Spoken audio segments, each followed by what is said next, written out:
Hey, welcome to Project Recovery, a podcast about addiction. More importantly, it's about recovery. I'm Casey Scott. That's Dr. Matt Woolley. He's a clinical psychologist. Now, if you're just joining the podcast for the first time, normally we take the first 10 minutes to kind of just go back and forth. I'll tell you what's going on in my life and in my recovery, and Dr. Matt will bring some medical information, some insight into the medical world. Usually, you have a more exciting life. You get around town. That's not necessarily true, but and so you usually have more stories to bring. Every once in a while, I'll be storyless, and so I'll say, "Hey, Dr. Matt, what do you got?" And you go, "Well, I can talk about this, I can bring this, but today you showed up loaded for bear. You actually brought information, unsolicited paper. Yeah. Now, why are we being given this gift?" Well, it is a gift, actually, what we're going to talk about. So I was in my office today, and once again, I had been asked about how long it takes to get into a therapist. What are people doing who are in crisis? We are in a mental health crisis around the country, including the state of Utah right now. I think coming off the heels of the pandemic and all the other things. That mass shootings. I'm going to tell you right now, I tell my kids, the world is bananas. B-A-N-A-N-A, however they spell it. Yeah, that one, yeah. And I usually learn how to spell it by listening to the Hollaback Girl from, yeah, exactly. But no, I mean, I think, I mentioned this to Ashley the other day. I said, I think crazy stuff is always happening if you think about the Vietnam era and World War II. It's not that things are, but this feels a little different. It does. And not in a really concrete way, not what you can always put your finger on. And so I think because of that, people are reaching out for maybe professional help and support more now than they ever have before. I also think we're more educated as a society, where mental health was really stigmatized and unknown, and people didn't have these open conversations and aren't learning how to deal with emotions and process information and know what anxiety looks like, what it feels like, how your body interacts with it. And so I think people are starting to figure out, hey, maybe we should do something about this. Yeah, no, exactly right. More education, more resources, less stigma. It's moving in the right direction. And, if we talk about gratitudes, we've talked about how important that is on our show before. One thing that I truly am grateful for, it may sound cheesy, is that I work at the University of Utah Healthcare. And the reason I say grateful is they have been making a real commitment to promoting mental health care in a lot of different varieties. With the Huntsman Mental Health Institute. I was going to say their partnership with Huntsman proves that with $100 million over 10 years to try to make our already great mental health facilities, top tier in the whole country. And they're doing a great job of that. One of the things that has been a priority for quite a while is crisis. What do people do when they're in a crisis? Where do you go? Do you have to go to the emergency room if you're in a mental health or emotional crisis? A lot of people don't want to do that. All they can think of is sitting and waiting for a long time while the person with the broken arm goes ahead of them, which probably would happen. Mm-hmm. And they don't know what else to do, so they stay home. And nobody ever really prepares for a crisis. Kind of the definition of a crisis, right? Yeah. But there are some things we can do to help, like having numbers on standby, knowing resources that are available. Because if a crisis happens and your best resource is Google, that's not good. Yeah, it's not good. And it's nice to know that there are local people with tremendous expertise that are available to help people. And I want to talk about just real quick a few of the options that are available for people today. And then I'll give this information to our lovely and talented producer, Josh. Who's single and just really good looking. Great head of hair. Yeah. Muscular. Yeah, works out every day. Valedictorian, or what is it? Magna cum laude. That's better, right? That's the top. That's number one. Yeah. So we'll give this to Josh. He'll post it on our social media so people can have these numbers. Of course, we've talked before about there is the Utah Crisis Line. There's a national suicide prevention, lifeline, and I if you like the idea of calling the national line, go ahead. It's 800-273-8255. But here in Utah, we have the Utah Crisis Line, which has a unique feature to it, which is the Mobile Crisis Outreach Team. Which is amazing because these guys will come out and help you take care of whatever is going on. And they're not just a bunch of schmoes. I mean, these are professional people, social workers, and they also have teamed with Salt Lake County Police Department if that's necessary to keep people safe. And the first thing you can do is you can call 800-273-8255, which is which is talk. I guess that's also the same as the national line, or I may have made a mistake there. We'll double check. But the local number is 801-587-3000. Yeah. You can speak 24/7 to a crisis worker on the phone, and that's a great call to make if you're not sure what to do. Like if you feel like you're in a crisis, or a family or friend is in a crisis, you can call them. And you can talk about, do we need the mobile team to come out? And that's really great for parents a lot of times if they have a teen or a young adult living at home who is in crisis. It could be substance abuse related. They could be high or drunk. They could be threatening suicide or harm to others, or just really, really struggling with psychosis or something. Any sort of crisis you find yourself in, they can advise you what to do, and if needed, send out a team to help you. Because doing nothing is never a good course of action. No, I would say that's the absolute wrong thing to do with these resources. That's why we're talking about it. Yeah. I want people to stop either feeling like I can do nothing or handle it myself, or go to the ER. And the ER is a great place to go if you need to. But staying home and trying to handle it yourself, we need to go past that. There are too many people ready, willing, available 24/7, and it's free. Of course, there's the Safe Utah app and phone number. I think that's 833-372-3388. You can call that, or you can download the app. You can have a private chat with somebody. Sometimes the app is very beneficial because you can do it anonymously. You know what I mean? You can, right. you can And if you're worried about someone, yeah. This has been very helpful for teenagers and college students that I've talked with who have a really close friend. And at that age, you care if your friends get mad at you. When you're old like me, you don't care so much. Right. But when you're young, that's the most important thing in the world. But you don't want to do nothing when a friend's talking about suicide or other sorts of scary things. And so you can make an anonymous tip, or even just chat with someone to see if you should make a tip. Like sometimes we don't know. And so instead of, there's somebody who'll talk to you about it, and they might say, no, that's okay. Or they might say, yeah, give me their number and we'll talk to them. Once again, doing something's better than doing Yes, nothing. Absolutely. But the main thing I wanted to talk to you about is, so I think the crisis people in mental health at the University of Utah Healthcare have been looking at this, and they said, but maybe there's a group of people we're still missing. Maybe you don't feel like you need to call the actual crisis line and get a mobile team out. And maybe, chatting with somebody on an app isn't feel like enough. What about the people that are just kind of struggling, kind of lonely, isolated? There might be reasons why you can't go out. I know that that was certainly the case a year ago with COVID, and it's becoming a little less so, but the cases are on the rise. Yeah.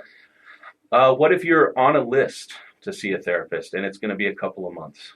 We had a guest last week, who has on a list to get into Valley Camp. Right. And there was only so many slots, and so you had to keep calling to make sure you're on the list. And so, lack of beds is a real concern in the state for mental health and recovery. Yeah, mental health and recovery go hand in hand. And, even though Utah per capita has a tremendously large number of providers and options, it's still not enough, frankly. And so they came up with what's called the Utah Warm Line. WARM. Yeah, warm. It's not hot. It's not maybe like that crisis. I need somebody to come out and help me. But it's not everything is cool. But I'm struggling. What if I'm just really struggling? What if I've done all I can do and I'm on a wait list, like you said, and tonight I'm really having a hard time?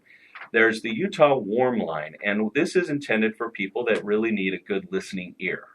Somebody who is like, I need someone to talk to right now. I don't think I'm necessarily going to hurt myself or someone else, but I'm really Maybe I'm trying not to use, and I'm tempted to use. I have a mental health. I'm very depressed. My anxiety is stopping me from going to work, those kinds of things. Who could I talk to get some direction and a good listening ear? And there's the Utah Warm Line. Now, it's not 24/7, so the crisis line is there for people in the middle of the night and on the weekends. But the Utah Warm Line is staffed by professional people from 8 a.m. to 11 p.m., so almost all day, 7 days a week. They don't take the weekends off, and every day in the year. And it's free, of course. And the number there is it's 833-SPEAK-UT. Okay. So 833-773-2588. Or the local number, that's the 800 if you're out of the local area. Cell phones shouldn't matter, but 801-587-1055. 801-587-1055 is a local number. You can speak to a professional person, and you don't have to be. Isn't that great? Yeah. That's what I love. That's why I say I'm grateful to be part of this. The university healthcare system it's like, well, of course, if you're in crisis, we need to provide services. But what about, there's so many more people that aren't in crisis, or we could prevent from getting into crisis Yes. by giving them somebody to talk to. And let them know what resources are available. Yeah, and be able to, I think it came from a couple weeks ago. I was doing a KSL thing where that was their question. What do people do when they're waiting to get into a mental health care professional?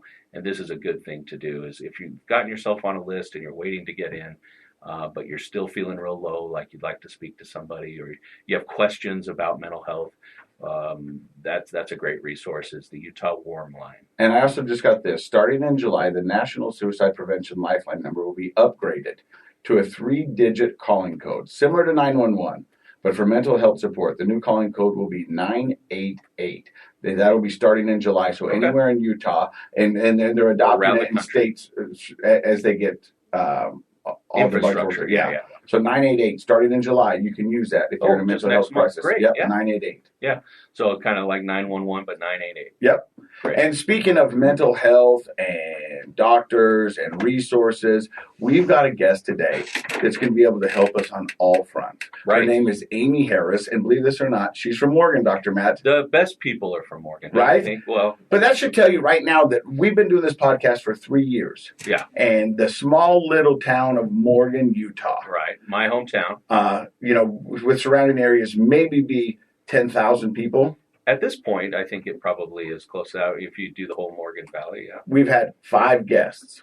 Yeah. Isn't that funny? And addiction is everywhere. It's not a big city thing. It's everywhere. Yeah. And in fact, I would say sometimes small towns. I also went to graduate school in Kansas, which is full of small towns. And what we find is people sometimes feel kind of isolated in a small town without resources. So substance abuse can go up in those small areas. Her name is Amy Harris. We're excited for you to be on the show today and share your story.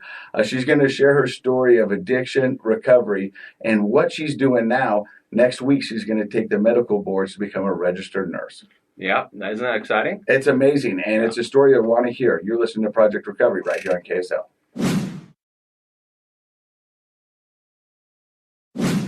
Welcome back to Project Recovery. I'm Casey Scott. That's Dr. Matt Woolley. How you doing, buddy? I'm doing great. How are you? So we've got a Morganite on the show today. Her name is Amy Harris. How are you? I'm great. Thank you so much for having me. The fun thing is when we get people on the podcast from Morgan, you and Doc, whoever it is, and the doctor, they like to talk shop. Yeah. We still don't have a street light. This is still there. It's changing. I know. There's not enough room for anybody else to move to Morgan, so if you're thinking about it, you just stay away. Morgan's full. Turn around. We want to say that to Utah. Utah's full. In general. I mean, it's crazy. Yeah. Well, what year did you graduate from Morgan High? I graduated in the year 2000. Oh, my gosh. When did you graduate? 90. That's a 20-year difference. 10. Is it? Well, yeah. I went to Ogden, so my math's not that good. Man. That's a nice try, though. But hey, let's focus on our guest today. Yeah. Amy, how does your story begin? Okay. So I am the oldest of 3. My parents were pretty young when they had me. I'm still in high school. Pretty happy childhood in the beginning. My earliest memories. I was pretty active. I like to be just right in the center of everything. About 5 or 6 years old, I kind of started catching on to the fact that my family wasn't like everybody else's. My dad had a really heavy drinking problem. Mm-hmm. It was rough. It's interesting you bring this up because I was talking to a family member and we were talking about our childhood. And we were talking about whether it was normal or not. And the big question, was it normal?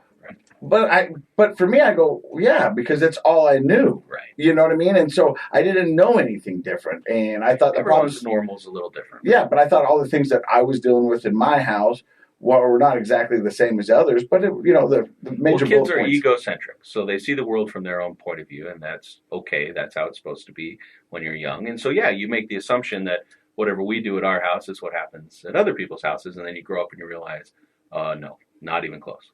So you said at about age 6, you noticed that your normal wasn't so normal. Right. I was in, kindergarten, first grade, and I was like, there's something different here. What is this? So What was it? We were partying all the time. There was fights, and everybody I grew up with, they were going to church. We live here in Utah, so a lot of tight-knit families. There's a lot of moms that would come in and help our classroom, and my mom couldn't do that. My dad was gone a lot. Were they both working full-time? My dad was at that time. My mom was not. She was staying home with us. My dad worked construction, and he would go all over, out of town a lot.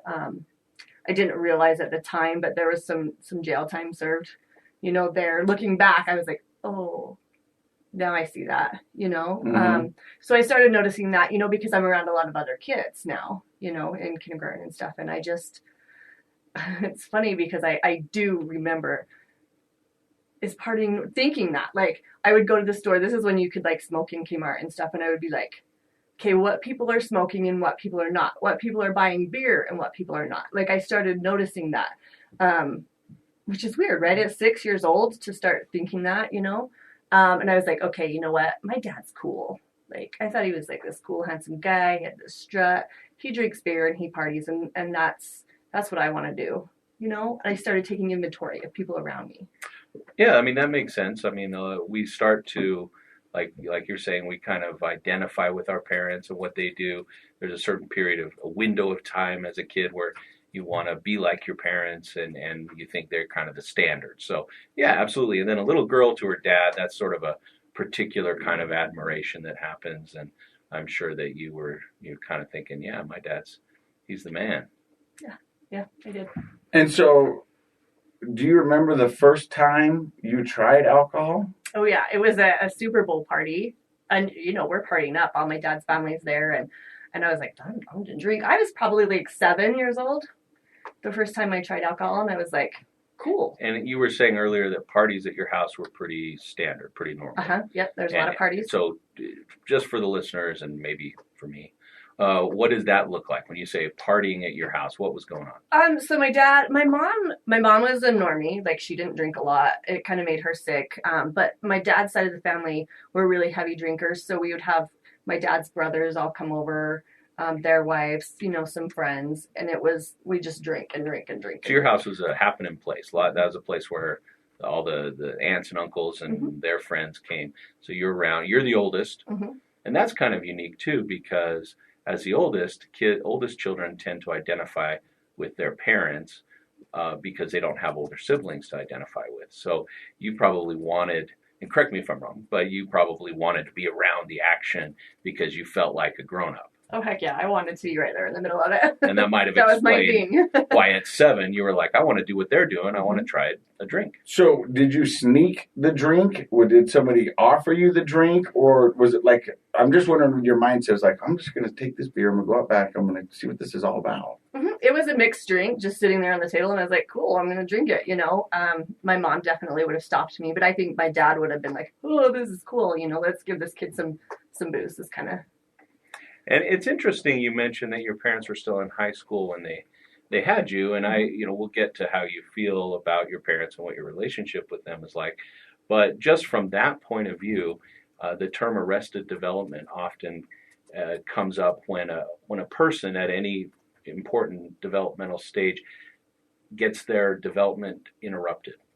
And so that adolescent time, when all of a sudden you go from being a teenager to being a parent where all your friends are still just teenagers, there's something that happens there where people often kind of get a little stuck in that adolescent mindset. And so, if a 30-year-old who then has a child, they've gone through all that time and they're well past it, probably wouldn't think, oh, it's funny that my 7-year-old would drink a mixed drink. But unfortunately, and no fault of your dad's necessarily, I can see how somebody who kind of got their adolescence taken away from them by having to jump to this higher level of parental responsibility might still be sort of immature themselves. Is that kind of what absolutely. you felt? Yep, absolutely.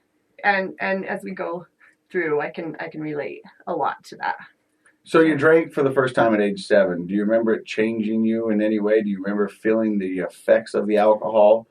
Not at 7. I felt like I didn't get a buzz or anything. It was like a hurry, take a drink. And I was like, hey, to my sister, let's drink this. And she's like, no, you're crazy.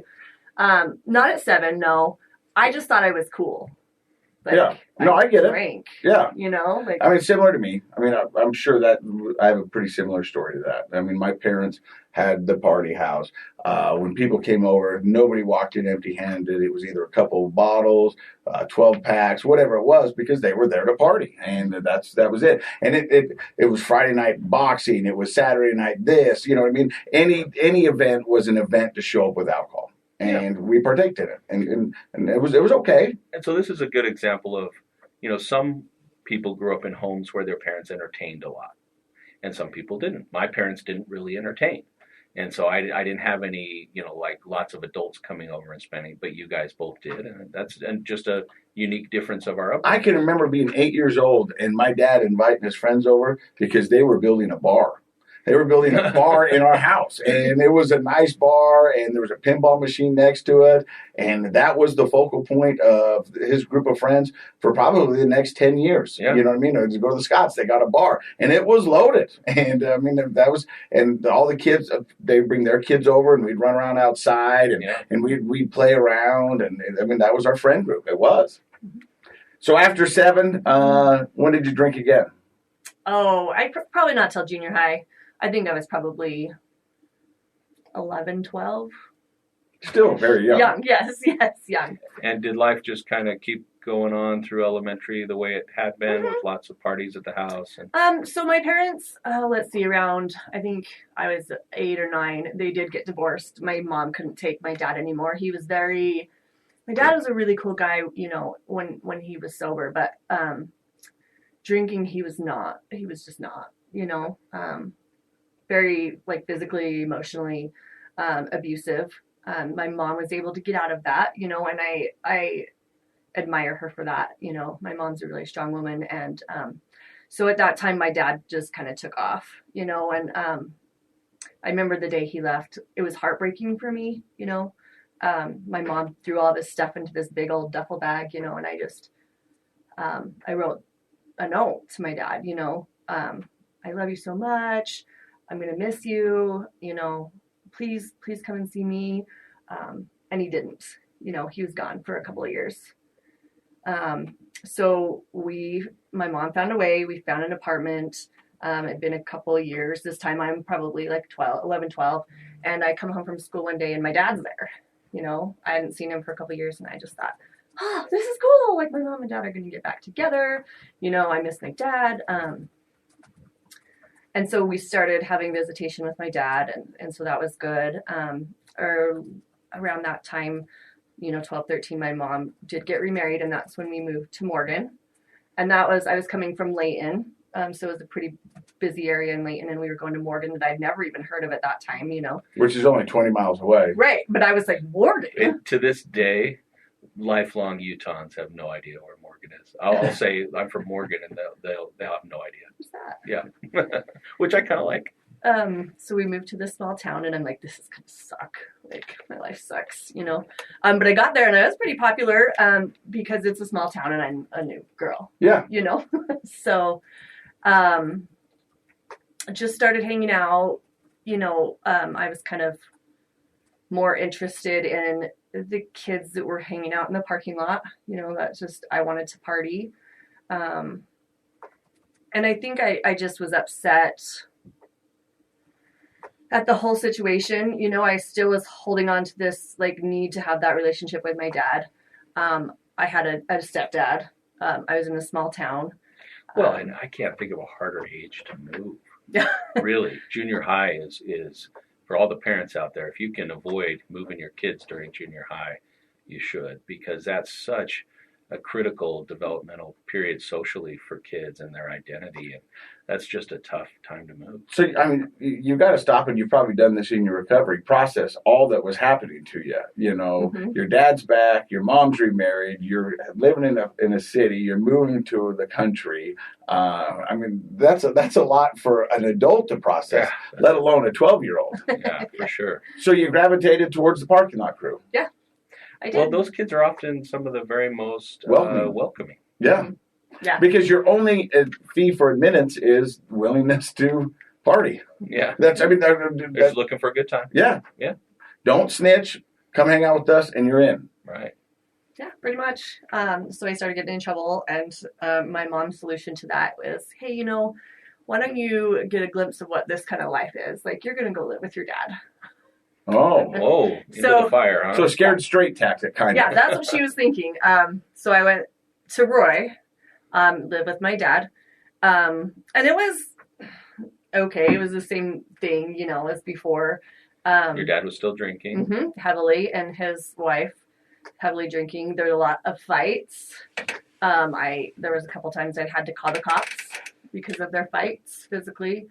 And I just kept going down the same pattern. That's when I lived with my dad, that's the first time that I really knew that alcohol was my solution. You know, I had kind of drank a little bit, but when I was there, it kind of got rid of that uneasy feeling that I had. I was like, oh, this is great. This is where it's at, you know? So drinking to escape. Mm-hmm. Yeah, and it just... Self-medicate, kind of. Yeah. And it became a coping mechanism. Mm-hmm. Yeah. How long were you with your dad? I was there for not long. It was about 6 months.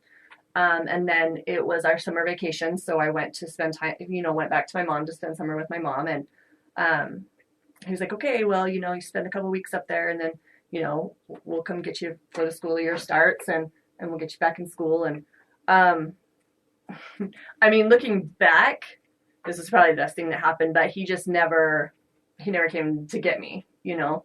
And that was really hard for me. Like, I didn't really want to go back. But you wanted to be wanted. Right. By my dad, you know? I get it. So this is kind of a second abandonment. Kind of, I guess. With your dad. Like you had written him that letter, which, by the way, was a little heartbreaking to hear. You write this letter, please come see me, and you don't see him for a couple of years. Yeah. And then here we are, I'm going to pick you up at the end of the summer. And that must be a hard thing for a girl to process. It kind of is. You know? There's no kind about it. It is. I mean, I think it's I don't want to put words in your mouth, but I will just say that the way to get past that kind of stuff is to go through it, you know, and the reality is our parents are our first intimate relationships, and we learn about relationships by how it feels more than what we think about it. And especially when you're a kid, you know, and that's a tough thing to process.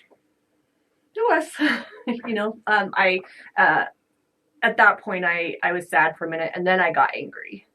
You know, at this point I'm just like, I don't need that in my life, you know?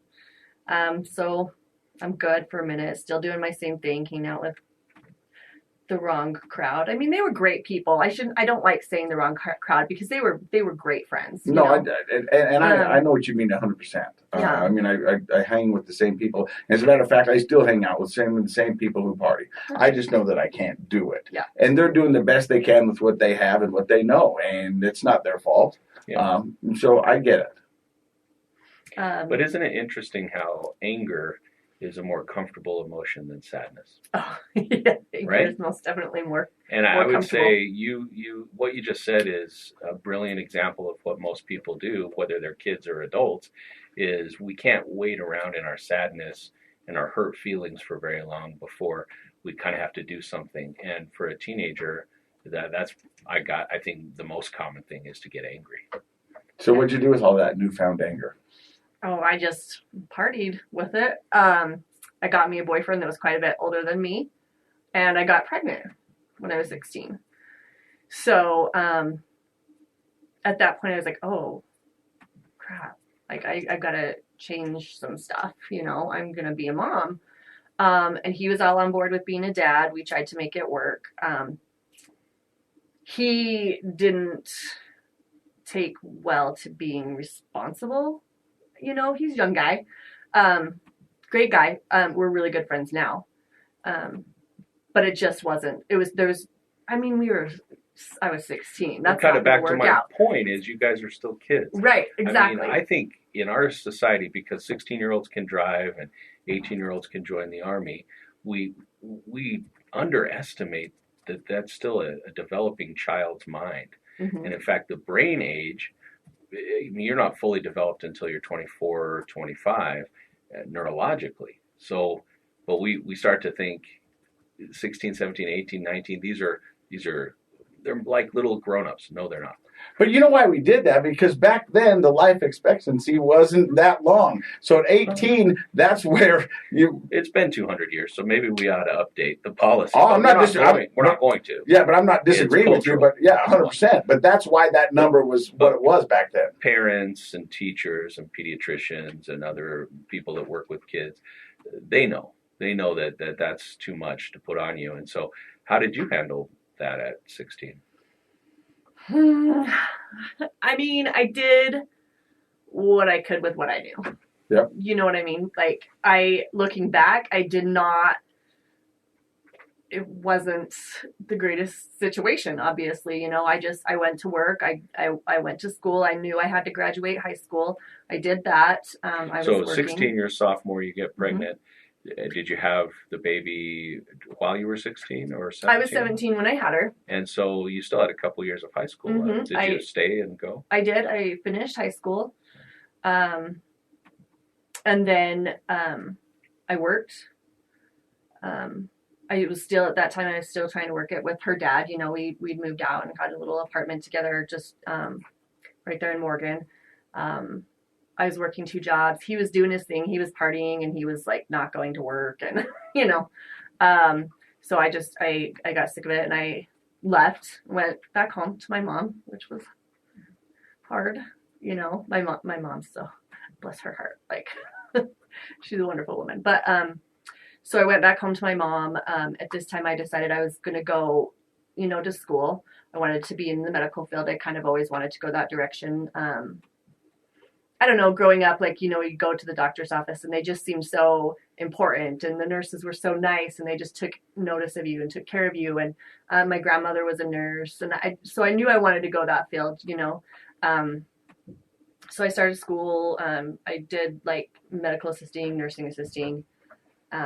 This time I'm like, well, let's see, I'm getting a little ahead of myself. So I was about 18 when me and my oldest dad split up. I decided I was going to go into the medical field. I met at that time, I did meet my first husband. Just wonderful, wonderful guy. He was a little bit older than me. He had his crap together. He had a place, he had a good job. He had 2 little boys that were the same age as my daughter. I fell quickly for him. Sounds like an instant family. Yeah. I mean, and I was so happy then, I was going to school. I finished with my associate's degree. He wanted to be a pilot. He was working really hard towards that goal. I finished my associate's degree and he got a really cool job, working for USDA, for wildlife services as a pilot.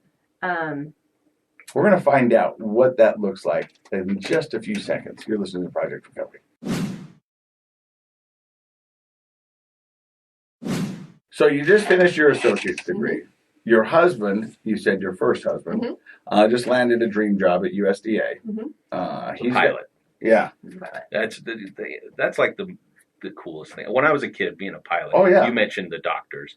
I thought, man, being a pilot. Right. Man, they're all handsome and cool, and they got the uniform. Wow. He's got 2 little kids, same age as your daughter, and you said everything's going good. But I got to ask you, before we get further into this, were you still partying all the time, or did you have a little bit of sobriety going on?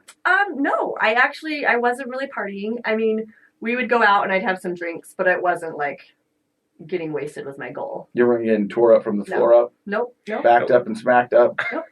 Beat up from the feet up? No. Those are partying terms.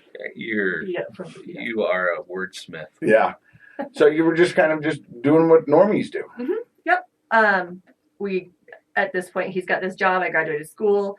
I got a good job, and we decided we're going to get married. And I am just over the moon and thrilled. This is the love of my life. I have this perfect family. Are there more kids yet? No. No? Okay. No, he was not about that. He's like, I got 2, you got 1, we're good. So we get married. 2005, we got married. And right after that, his job moved us. We went to Richfield, Utah. Another small town. Yeah. I mean, his job was predatory control, for farmers. So they just take care of the coyotes, is what his job was. He worked really close with the trappers and stuff down there. It was really good. I had a really hard time adjusting to that move. And I was starting to have some anxiety. And so, I've heard this happen a lot. I found myself getting a prescription of Xanax. Guys, like, Xanax was my thing. Like, I was like, oh, now, what cool. had you had felt anxiety, or why did you go in for that? I just started getting, I had all of these great things going on in my life. We had a great marriage.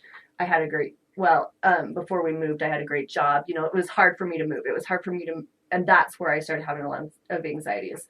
Moving away, from his boys, moving away from my job that I really liked. And your basic support system, right? Mm-hmm. I mean, yep. Richfield's a great place, but it's pretty isolated. Mm-hmm. More than Morgan. It's farther away from, the Salt Lake area. Yeah. So I started using the Xanax, and I was like, this is cool. Like, and I don't know at what point I was like, abusing them? Well, I don't know what point I started abusing them. I did, at some point I started also taking stimulants, like for ADHD, I started taking Adderall. For some reason in my 25-year-old mind, I thought Phentermine, I needed to lose weight. I was tiny. I wish so I started taking Phentermine, and I had Adderall. And I think that I was like, okay, if I mix this Phentermine with this Xanax, I get this perfect little place. Oh, and now I'm going to put alcohol in there. Somewhere in that time period, You're mixing uppers and downers. Yeah. And, biologically, you're all over the place. Yeah, and it was weird. It happened just so fast. I think I was just in the right place. I was super happy in my life, which is so weird.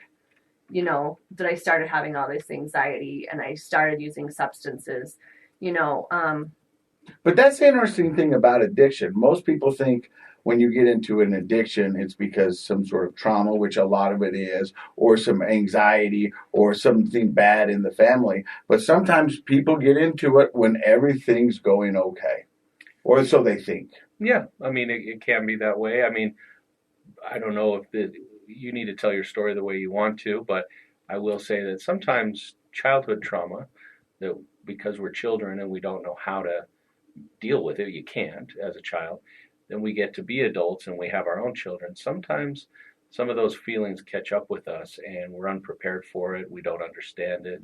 And so sometimes those things get us when we are raising our kids, and their developmental experiences sort of trigger, at least in an unconscious way, our memories of those problems. And emotionally, we can start to have things that seem like unexplained anxieties and depressions. And so, it's interesting. I never really thought of it that way, but that's really interesting. To me, looking back at it, I kind of feel like I had stability at that time, and I kind of feel like it scared me. Like I was afraid to lose that, that perfect family. And so I don't know, maybe like a mix of those things. It was just, I mean, that would highlight the instability of your own childhood, right? Right. Like here you are, you've come through an adolescent trauma. I'm sure you don't regret having your daughter, but that's a tough time in life to make that leap. And now you've created this great home with good work and a good husband, and that stability sometimes can make a person's instability from childhood pop up into their mind, like, oh shoot, what am I, what if this goes away? And you start to feel very insecure. Yeah, absolutely. Like that literally gave me chills just hearing it from you. Did it become a problem with your husband? he started noticing a little, like, my behaviors were different. And he did say, he's like, when you drink, like, you don't drink normally and you get pretty crappy. And I was like, whatever, But in the back of in my mind, I was like, yeah, this might be an issue, Well, and you admitted you were mixing, mm-hmm.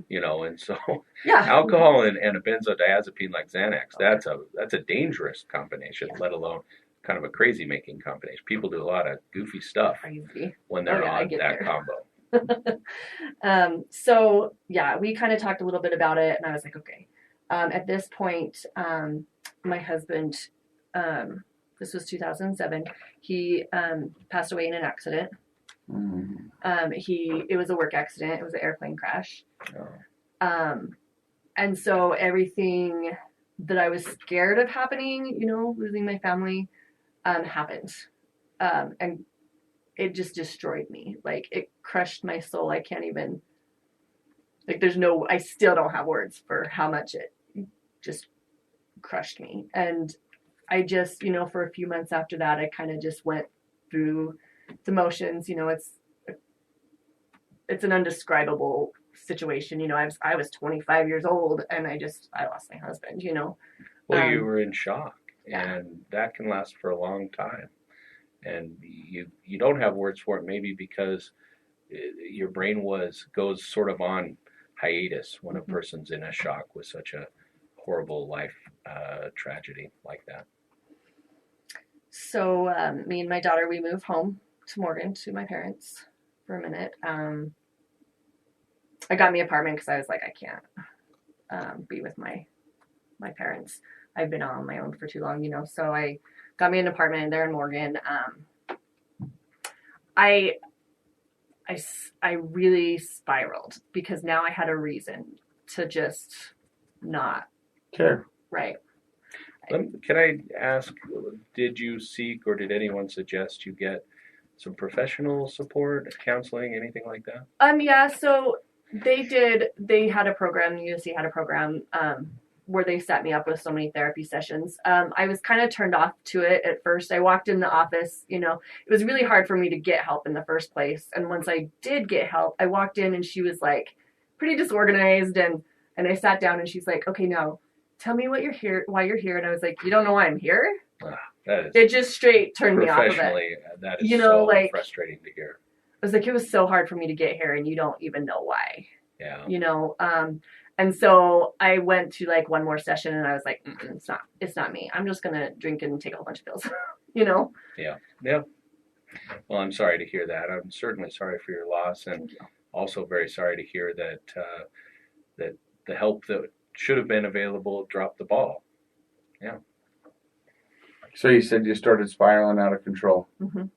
Yep. I wanted to not have to deal with the feelings. I felt I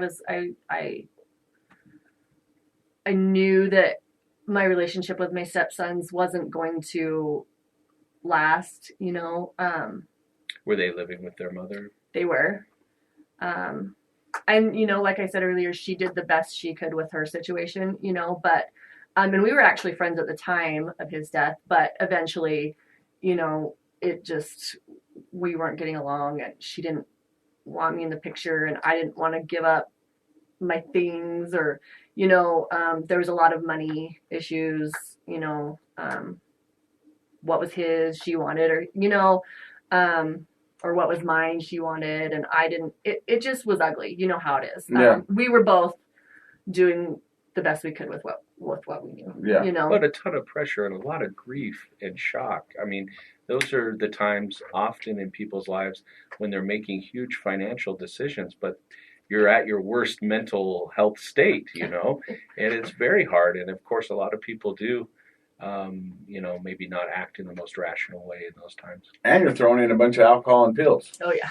Yeah. I mean, it's a perfect storm for bad decisions. Yeah. Well, and I went back to work at the doctor's office I was working before, we left for Richfield, and it was easy to manipulate those doctors that I was working with, because they knew me before. They felt sorry for my situation, and I was able to manipulate and get more than what I should have been having. It was easy for me. Was it still the benzos, the Xanax? Yep, benzos and alcohol, and still the phentermine, because I had to drink at night and then I had to wake up, so I had to pop my phentermine and my Adderall. So at any point, does your family or anybody step in and say, hey, you might have a problem? Yeah, my mom mentioned it a little bit. My mom was really cautious of what she said to me because I didn't take criticism well, my sister and my mom talked a lot about it. They just didn't really know what to do about it, and I was telling you earlier, my mom didn't have that addiction. She was a normie, Mm-hmm. so she didn't understand. So to her, she was like, just quit, so I just went along like that, did the best I could. I was working. I met a really great guy. And in 2011, he asked me to marry him. So this was 3 years after my husband passed. So we got engaged, and it's funny because that was such a happy time. I love this man truly, like to the depths, but I just felt like all this guilt for I'm going to get remarried and I can't move on from my first marriage. You know what I mean? I felt guilt. I felt all sorts of crazy feelings, and I really went off the deep end. You'd think I'm happy now, but I don't know. It was just a lot for me. And so I was drinking Xanax, phentermine. I went to work one day. I think I had to be there at like noon. And so I had time to drink before I went. And then I popped some Xanax on my way and I blacked out at work. Oh. Yeah, And what kind of work were you doing at the time? So I was a medical assistant. So I was in the medical field at a doctor's office. Yeah. And so for people, what kind of stuff did you had direct patient care then? Yep. Taking vitals. Mm-hmm. Vitals and so not good. No, dangerous. Blacked out at work. Mm-hmm. Yep. So I cornered some doctors, was telling them all my problems. They finally, management came and put me in the office until I was coherent enough to deal with. They didn't fire me, guys. Crazy. No, they didn't fire me. Well, you know what? I'm not surprised because I think the conversation behind the scenes, who knows if I'm right, but I know from working in clinics where similar things have happened, the conversation behind the scenes is how can we help her? Right. What can we do to keep her on? What can we do to help her? Firing's not going to help her. It's going to spin her out more. There are licenses and all these sorts of things where, we can't have somebody who's intoxicated working with patients. But I'm sure that the conversation was first, what can we do to help her? How can we support her? If you end up having to let somebody go, which I've seen happen, it's many, it's down the road. Right. And I'm so, I'm getting a little bit teary-eyed here because, like, I'm so grateful for everything that they did for me. And I didn't quit there. Like, I continued, but they tried, so they didn't fire me. My boss recommended rehab. She gave me some information about ACT at Ogden Regional. And I was like, no, I think this is good enough. I think I've changed my ways now. This is a good enough wake up call. This is, rock bottom. I can manage this myself. Isn't that crazy in your addiction? You go, this is my rock bottom, and your rock bottom's like, you're not even close. No. You're not even close. You got like 10 more years. Yeah. Oh, that's cute. That's not rock bottom. So I was like, no. Went on a little while. I did okay. And then I started missing a lot of work, and they called me in the office and they were like, okay, we know what's happening, which to me at the time I was like, what? How do you know? Like, I was really surprised. Like, I thought I was hiding it. Right. Yeah. You go to rehab or you're done at this point. So I go to the ACT and I just walked in there and I just remember, like, it was almost comical to me at this point because I was like, I am not like these people. These people need some serious help. I still have a good relationship. I have my family. I have my home. I have a job. You know what I mean? Like, 100%. I was like, these people are ridiculous. Casey knows exactly what you Yep, I do. Been there, done that. So. Graduate from the program? Yep, I did 30 days. I came out and I was sober for probably 2 weeks. And then I was like, guess what? They cured me. So now I can drink like a normal person. Well, and that's the big big thing. Everyone's like, oh, no, because now I've got the education. I know what I was doing wrong. I've got a new playbook. I understand the rules better. And this time, it's going to be different. But we all know it wasn't different, was it? No. And not only that, it escalated a lot quicker than you thought. It did, but, well, so I got pregnant is what happened. Okay. So I got pregnant, right? I mean, so I started drinking a little bit and then I got pregnant. And so I was able to quit and it was fine, you know. I got pregnant. But right before that, I started drinking a little bit and then I get this call that my dad's really, really sick from my grandma, you know, and I was like, I don't care. I don't care. Don't talk to me about my dad. Like, he doesn't, no. Rebound anger. Yeah. Yeah. Unresolved anger. Sorry about it. You know, he had cirrhosis, and he ended up passing away, in June of 2012. Is that right? 49 years old from cirrhosis. I just didn't have a lot of feelings around it when he died, you know. I spoke at his funeral, which was really hard. I did it because I'm the oldest, and I just thought that was my duty. I didn't really have anything to say, and so I had people write down things about my dad so that I could just get up on the podium and just share stories, funny stories. And as I'm reading these stories, I was like, these aren't funny. Like, this is what I'm at his funeral. I'm like, these things aren't funny. Like, he was drunk all of the time, and I just stopped in the middle of my talk. And I was like, he was a great guy. You know, I'm sad that he's gone. And I just went and sat down. Like, I didn't even finish my talk. You know, I still have some weird feelings about that. Sometimes I get angry that I finished with, he's a great guy. Because there's more to that. My dad was a great guy. He had some demons. And those demons made him behave in horrible ways. And they're not funny, you know? So then right after the funeral, I find out that I'm pregnant again. So I wasn't drinking. I had my baby. Everything's great. I'm doing okay. My husband now, his first wife got really, really sick. And she passed away from cancer when my baby was about 6 months old. And at this time, now I have 4 stepkids coming to live with us full time and a baby. And I just was like, I can't, like, so I just didn't deal. You know, I started doing the same patterns again, right? I was fighting a lot with my husband. And at this time I was like, okay, I got to go to rehab again because I'm going to lose my family. So I went, I did okay in there, but still the same thing. I didn't quite catch that I have an addiction and that I cannot use ever again. You know, like, it doesn't work for me. My body reacts differently to alcohol. In your rehab, mm-hmm. Do you think you ever really opened up? What I mean by that is, let's just take a pulse for a second. You're a teenager and you get pregnant. You have a father that abandoned you at least twice, and then he passed away. You have a tragic loss of your first husband. Now you have this overwhelming, responsibility of all these stepkids moving in all at once, on top of the fact that you're struggling with an addiction.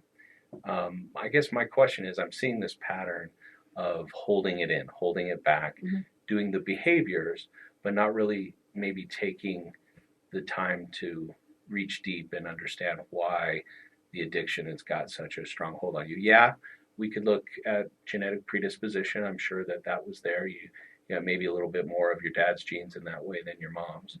But I'm looking at this and thinking, this is a person that's about to burst with all this emotional, psychological pressure of all these really tough life events. Having one of those events is a big deal. You've had several. Did your rehab get into any of that, or was it more just let's learn to be superficial? Sober? Very. That was the exact word I was going to use. Very Stop superficial. Drinking.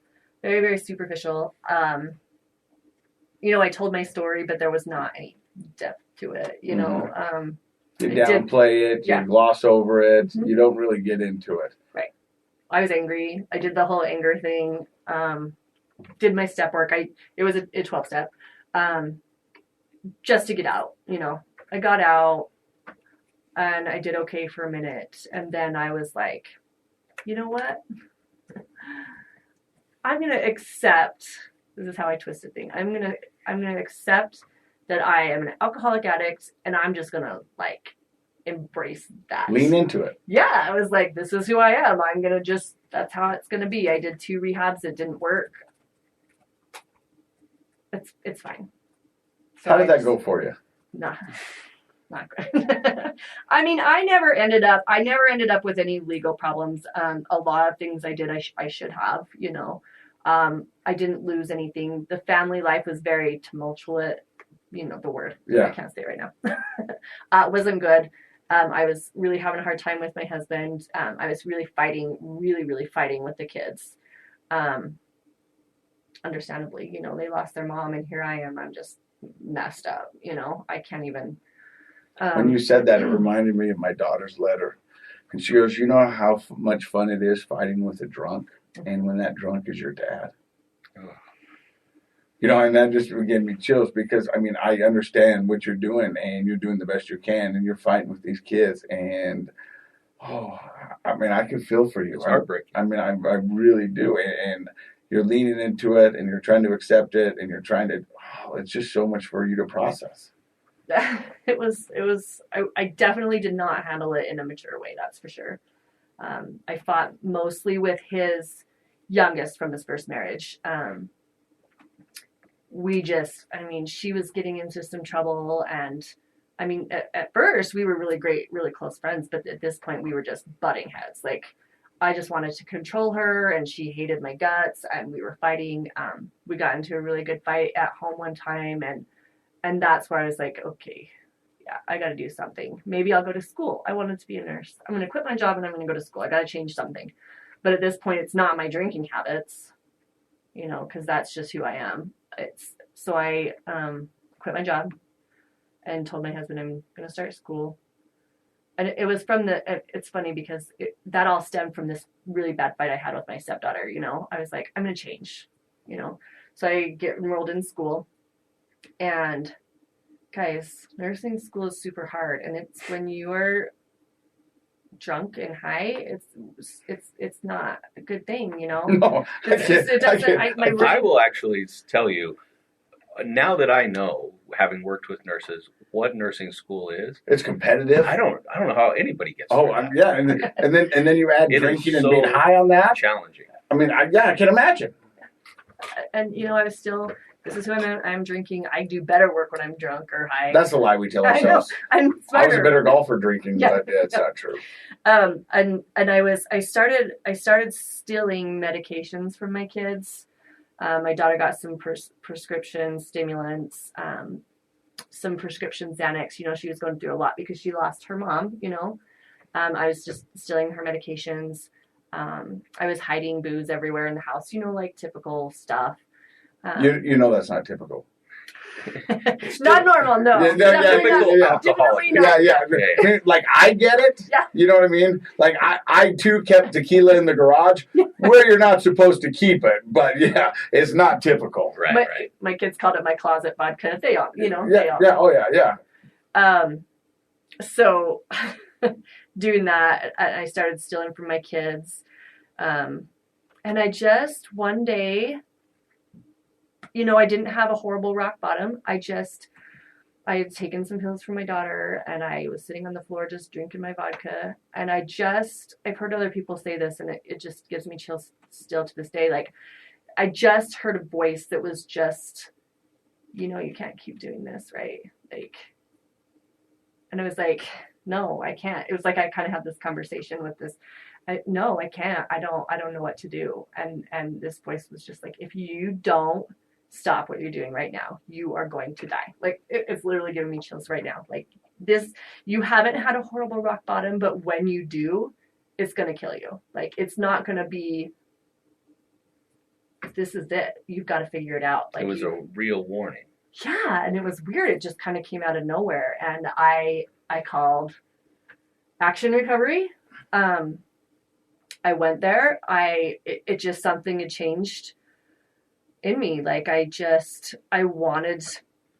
knew that nursing was the field that I wanted to go into. I knew I wanted to do good in school. At this point, I'm failing, I wanted to help somebody. I wanted to be able to do nursing and help somebody like me. Like I wanted to be able to put those two things together and do some good. And it just was weird, like no rock bottom, just okay, it's time to change. And I did. I listened to the counselors at Action. I did some real step work. They say, your step one, you need to do a thorough step one. Like you need to get it out. I did. It took me, I went through Action for 11 months. So I was going to school full time and doing rehab. My family was very, very supportive of me. I took those suggestions and I ran with it. Vulnerability was key for me. Brene Brown comes up a lot. But we had a little thing in our rehab that we did the vulnerability talk with Brene Brown, and it just spoke to me. And I was like, my whole life I've been trying to pretend like I was okay, but maybe it's okay if I'm not okay. And I just started sharing my story and opening up about who I really am. And it was crazy, you guys. Like I've had more doors open from being vulnerable than ever I had closed. People. Authentic. Yeah. So yeah, I kept doing it. I went to school. Why do you think that is? I don't know. Why do you think?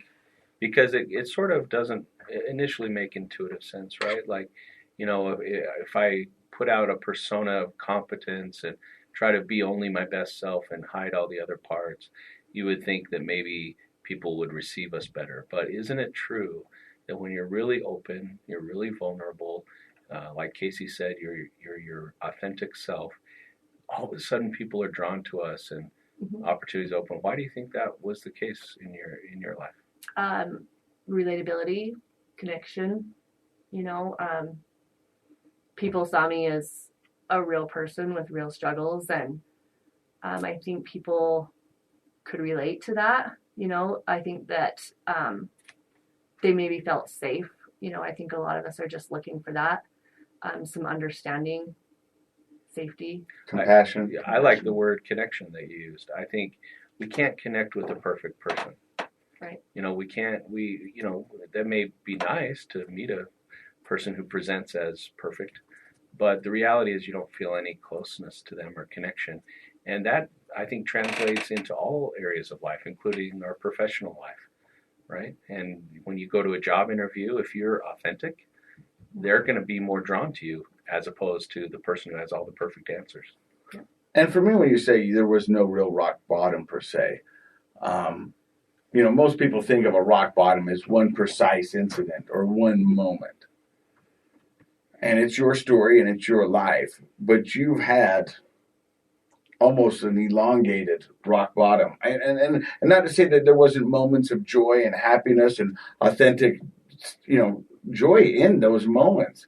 But you went from being a young girl to losing your father to moving to this. I mean, it was... Well, what's the value of a rock bottom? Like, maybe we should talk about that for a second. Like we talk about rock bottoms, and you and I have had so many experiences on this show with guests, and they say something out of bounds that just happened, and we're like, that's got to be the rock. Nope, there's another one. So what is the value of a rock bottom, do you think? I think, what does it do for a person? It's exactly what she said. When there was a voice that said, hey, you keep doing this, you're going to die. You know what I mean? That it's the thing that makes you change. It's the thing that makes you go, I can't do this anymore. So I would say it's that moment of epiphany or insight. Clarity. Yeah, clarity, epiphany. In your case, it came as this auditory experience and this conversation you had. And isn't it wonderful that sometimes can happen without a specific tragedy? Yes. Right? Like, because people talk about the behavior of the rock bottom, but that's a lot less important than the experience. And I think the experience is that that inside moment of clarity where you just know it's now or never. It's got to be different. Well, so they say, the fastest way to get yourself out of a hole is stop digging. But us as addicts, we can dig. We're great diggers. It's the truth. And so it's that moment where you go, okay, I'm stopped digging. Toss that shovel. I'm done. I don't care what is on the other side, but I'm not going down this road anymore because I can't. And I know mine, and we've talked about it a lot. And I remember just going, this is it. I'm not doing this again. Yeah. I cannot do this. I won't do this. And whatever it takes to not happen, I'm willing to do it. Mm-hmm. And it sounds like that's what you did when you picked up the phone and called Action Recovery and did everything and opened up and was vulnerable and did that. And next week, you're taking your boards to become a lifelong dream registered nurse. I mean, how cool is that? And so, I look at you and... How long ago did that happen? When did you start the recovery program that was 11 months? So I started, was it 2018? So about 4 years ago. No, so 2019. It would have been, so my clean date is September 13th, 2019. Lucky 13. Yeah, yeah, right? And the other thing is that I'm amazed by you is... you're a warrior. True warrior. All that you've been through, and it's been a lot. You're here today standing, showing people that recovery is possible, chasing your dreams, and you're still fighting. That's the heart of a warrior, and you've got that. It's wonderful to see. And when you talk about registered nurse and you talk about all you've been through, your face smiles, and you get this glow. But throughout the story, I've seen you not smile. I've seen you cry. I've seen your body language shift. You know what I mean? And I can tell that you're truly in a wonderful place and you're doing good things. And I think the world better look out for the second half because it's going to be awesome. Thank you. I really am. I agree. That means a lot. I really think you're going to do wonderful things and you're going to help so many. And that's what you wanted to do. Thank you. What would your advice be? Since, it's been just a few years, you've made tremendous changes in these few years, and, we're on the cusp of this huge accomplishment of being a registered nurse. But I would imagine that occasionally you whether it's emotionally or physically, you might kind of feel like, it'd be nice to escape. What's your advice to somebody who's in recovery? What do you do that helps you through those tough times? Oh, gosh. So many things come to mind here, but I think the one that stands out the most is just one day at a time. One day at a time. We hear that a lot. Why is that helpful to you? It's just when you're in recovery, especially early recovery, it's so overwhelming. It's so overwhelming. And when you can break that down into just one day, even one moment at a time, it seems doable. Like if I can't promise you that I won't drink tomorrow, but if I can just get through today, I'm going to stay sober today, yeah. And I applied that to school. It was hard. It was uneasy, but one day at a time, get up and do the thing, I apply that to my family, So how is the family? Are you still married? Yes. Yep. Great family. Everything's really, really, with my youngest daughter, luckily she's not going to remember a whole lot of me being crazy, My husband and I, we have a really amazing relationship right now. It's stronger than it's ever been. We can communicate our feelings. That was really hard for me to learn, is to communicate with him. He should just read my mind, right? Yeah. But no, he doesn't. And I communicate with him and we work through that. My oldest kids, things are a lot better. We're working on it. I'm so grateful for them. I'm so grateful that we still have a relationship. I know, with my dad, I don't want anything to do with him, I feel like I have a long ways to go with them.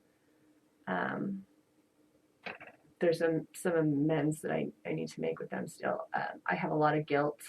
I see some of my older kids struggling now, and I have a lot of, shame, like maybe if I had done things differently, mm-hmm.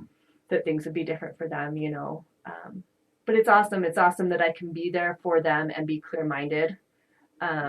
my oldest daughter, that I had when I was 16, she's like, stop telling me your recovery stuff. It's fine, and I just laugh, and she's been grateful, I think, to have her mom back. She did say, she's like, I'm so proud of you for doing this for yourself. And that's a good feeling, Yeah. So. Dr. Matt, final thoughts? Well, I would say, sort of paraphrasing a Buddhist saying, the only time we exist is now. Right. And so back to that one day at a time comment, that advice you gave to the listeners, I really like that, because the reality is I was at my office earlier today, but that doesn't exist anymore. And later I'm going to go to a different office, and that doesn't exist yet. Mm-hmm. The only time we exist is right now. And so now has a lot of power to make changes in our lives. So thank you for highlighting that for our listeners, and for telling your story, and being a great example of a Morgan Trojan. I like that people from Morgan are tough, and I think that's great. So I appreciate you coming on the show and sharing that. And it is one day at a time. It really is. For whether you're trying to get through school in a challenging program like nursing, or you're struggling with a child that has a disability in your family, or you yourself are going through recovery, if you have that attitude, one day at a time, you're going to make it. Thank you. And I'm so grateful that I got to spend this moment with you and hear your story and the wonderful things you're doing and what wonderful things are going to happen. So thank you very much. Thanks, guys. Thank you for stopping by and listening to the podcast today. We appreciate every one of you who invites us into your cars, your homes, your ears, wherever you get us. We do appreciate it. You're listening to Project Recovery. In case you forgot, Dr. Matt, it's a KSL podcast. Now.